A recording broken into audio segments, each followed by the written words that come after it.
আপনার নাম কি? শিবরাম সামন্ত। আপনি আনন্দমার্গে কেন ঢুকেছেন এবং আনন্দমার্গ আপনার কেমন লাগছে সেটা এক সম্বন্ধে একটু বলুন তো। আনন্দমার্গ এমন একটা প্রতিষ্ঠান যেটা মানুষের কল্যাণের কাজে সবসময় নিয়োজিত থাকে, সেই কারণে আমাকেও ভালো লাগে এই ধরনের কাজকর্মের জন্য, তাই আমি আনন্দমার্গে ঢুকেছি এবং এই মিশনটা আমার খুব জনপ্রিয় লাগে, সেই কারণে আমার ভালো লাগার জন্য ঢুকেছি। কি করেন আপনি আনন্দমার্গ স্কুলে? আমি এখন আনন্দমার্গ স্কুলের তারকেশ্বর পদ্মপুকুর মোড়ের টিচার পদে আছি।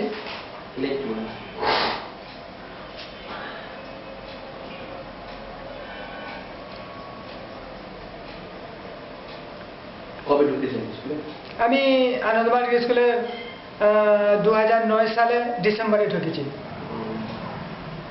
এখন স্কুলের পরিস্থিতি এবং স্কুলের ছাত্র সংখ্যা বা স্কুল সম্বন্ধে একটু আপনি বলুন তো। স্কুলের এখন ছাত্র সংখ্যা প্রায় 300 জন, তাই 300রও বেশি, প্রায় 400-র কাছাকাছি। তাই এই স্কুলটা যেভাবে উন্নতি এবং বিল্ডিং হচ্ছে এবং যেভাবে গার্জেনরা আমাদের কাছে উৎসাহিত করছে, আমরাও ছাত্রদের উৎসাহিত করছি, মোটামুটি পরিস্থিতি খুবই ভালো।